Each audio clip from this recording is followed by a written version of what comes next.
আসসালামু আলাইকুম শাইখ আলিফুল্লাহ। একটি ফুলের নাম কৃষ্ণচূড়া। এখন এই ফুলটাকে কি কৃষ্ণচূড়া বলে ডাকা যাবে? কোনো অসুবিধা নেই। রামকে রাম বলে ডাকছেন না? জি, যেসবের পূজা হচ্ছে, উপাসনা হচ্ছে, তার নাম বলে ডাকছেন না? জি, কৃষ্ণ কৃষ্ণ বলে ডাকছেন না? নামকরণ তো করছেন যেগুলোর নাম রয়েছে, হক হোক আর বাতিল হোক। জি,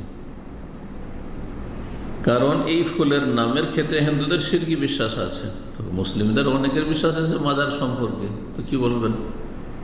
এসব মাজার যাদের, কবর যাদের, চিস্তি, জিলানি, জালাল, শাহপুরান, আটরসি, মাইজ ভান্ডারি বলছেন না, তার মানে আপনি বিশ্বাস করে বলছেন এই শিরকি আকিদা, কুফরি আকিদা, নাম ওঠেই না।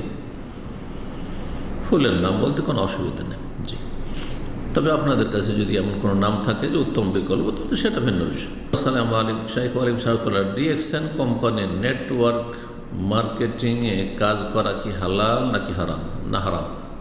এ রুজি হারাম, এই ব্যবসা হারাম এবং এতে জড়ানো হারাম, এতে অংশ নেওয়া হারাম। এটা আন্তর্জাতিকভাবে নিষিদ্ধ, অধিকাংশ দেশগুলিতে আমি যতটা জানি নিষিদ্ধ। তো দুনিয়ার দিক থেকে এতে ক্ষতি রয়েছে, সেজন্য নিষিদ্ধ। আর দিনের দিক থেকে ক্ষতি হচ্ছে যে এই ধরনের ব্যবসা ইসলামে জায়েজ নয়। জি, যে আপনি শুধু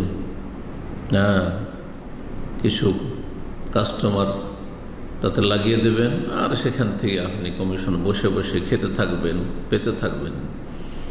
এতে যে সব শরীয়তে বাধা বিপত্তির দিক রয়েছে, যার ফলে ওলামায়ে কেরামগণ হারাম বলেছেন। ডিএক্সএন হায়াতে কেবল সৌদি আরবের ওলামায়ে কেরামগণ হারাম বলেছেন। জি।